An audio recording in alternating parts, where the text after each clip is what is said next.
Hello everyone, आप सब law का पेपर देकर आ चुके हैं और अभी हम लॉ के पेपर को थोड़ा सा डिटेल में रिव्यू करने वाले हैं कि लॉ का पेपर एक्चुअली आईसीएआई ने कैसा दिया। तो मैं अगर आप सबको बताऊं कि अपन ने जो लास्ट टाइम में बच्चों मेहनत करी ना, जो इतने हमने रिविजन्स करे, इतने फास्ट ट्रैक किए, मैराथन किए, वो कहीं ना कहीं फायदेमंद रहा। और जो क्वेश्चन नंबर 1 था पेपर में, फर्स्ट का ए, जहाँ पे आईसीआई ने 2 पार्ट दिए थे, फर्स्ट और सेकंड, ये थोड़ा सा क्वेश्चन रीड करने में लेंदी था।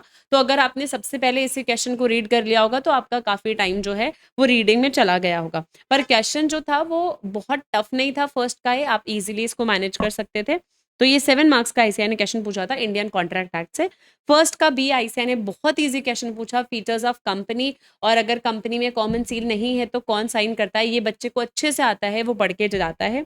फर्स्ट का सी जो था वो आईसीआई ने पार्टनरशिप एक्ट से पूछा, जहां पे आईसीआई ने आपको डायरेक्टली बोला है कि अगर फर्म अनरजिस्टर्ड है तो उसमें हम केस फाइल कर सकते हैं कि नहीं कर सकते। तो ये कॉन्सिक्वेंसेस ऑफ नॉन रजिस्ट्रेशन जो था, वहां से आईसीआई ने क्वेश्चन पूछा है। क्वेश्चन नंबर सेकंड जो आईसीआई ने पूछा, वो ओवरऑल ही सेकंड क्वेश्चन जो है, चाहे ए पार्ट हो चाहे बी पार्ट हो, वो ओवरऑल जो है वो इजी क्वेश्चन था सेकंड का ए बी। बी तो आईसीआई ने बहुत इजी पूछा है, मेमोरेंडम और आर्टिकल्स ऑफ एसोसिएशन। और जो सी था डेजिग्नेटेड पार्टनर वाला क्वेश्चन नंबर सेकंड का सी, ये तो आईसीआई मॉड्यूल में डेजिग्नेटेड पार्टनर जहां डेफिनेशन लिखी है, वहां एग्जाम्पल 2 आईसीआई ने सेम ये दे रखा है, और वो आईसीआई ने आपको सेम केस स्टडी में बना के दे दिया 6 मार्क्स में, वो भी। तो ये आईसीआई ने आपको एक गिफ्ट दिया है एग्जाम में कि आप ये लो गिफ्ट बेटा और मार्क्स लेके आओ बस, है ना। क्योंकि आपके साथ अकाउंट्स में आईसीआई ने बहुत खेल खेल लिया है, तो लॉ में आईसीआई आपके साथ कोई खेल नहीं खेलना चाहती है। क्वेश्चन नंबर थर्ड का ए जो था वो पार्टनरशिप से था और माइनर पर केस स्टडी था। That was a good case study ICI ने बनाया था, पर आप इसका आंसर भी इजीली लिख सकते थे। जो थर्ड का बी था कंपनीज एक्ट से, वो ओपीसी का था कि ओपीसी में हम प्राइवेट कंपनी को ओपीसी में कन्वर्ट कर सकते हैं कि नहीं कर सकते, नॉमिनी किसी को बना सकते हैं कि नहीं बना सकते, तो वो क्वेश्चन था। अभी ऑफ कोर्स मैं आपके साथ आंसर डिस्कस नहीं करूंगी, पर हाँ, यहाँ पे क्वेश्चन कहाँ से पूछा है वो अपन सारी चीजें चेक कर रहे हैं।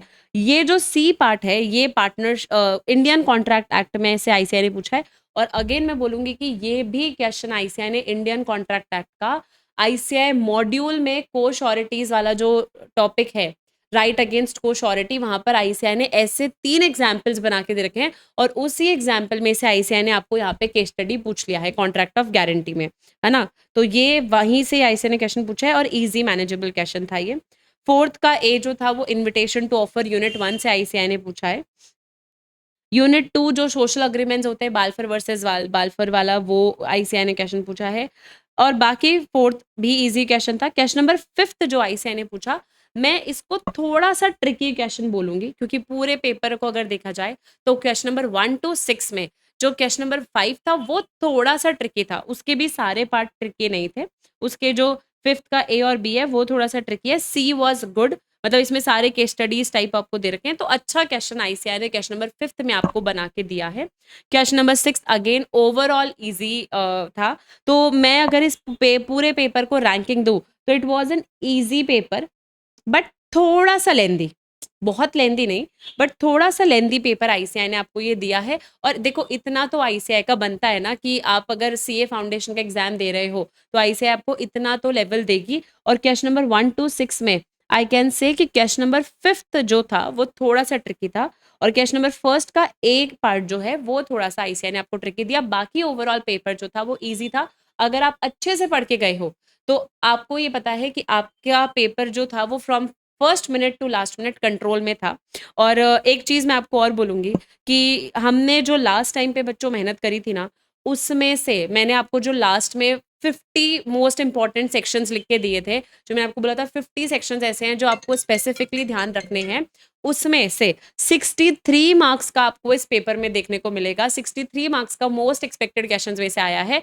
और आप चाहो तो मैं आपको वो 50 क्वेश्चंस का जो पूरा मैंने ये बनाया था, इसका भी मैं आपको पीडीएफ जो है वो नीचे डिस्क्रिप्शन में दे दूंगी, तो आप वहां से चेक कर लेना कि मोस्ट एक्सपेक्टेड में से 63 मार्क्स का आया है कि नहीं आया है। तो ये देख के भी मुझे बहुत खुशी हुई कि लास्ट मिनट प्रिपरेशन जहाँ पे आप फोकस करते हो वहां भी आपको बहुत मदद हुई।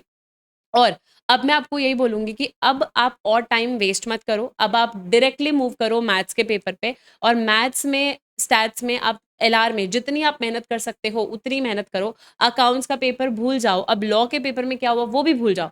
अब आपको तैयारी करनी है किसकी बच्चों? मैथ्स के पेपर की। और मैथ्स के पेपर में भी आपको उतना ही अच्छे से करके आना है जितना आज आप लॉ के पेपर में करके आए हो। Till then all the best everyone, मिलते हैं अगली वीडियो में।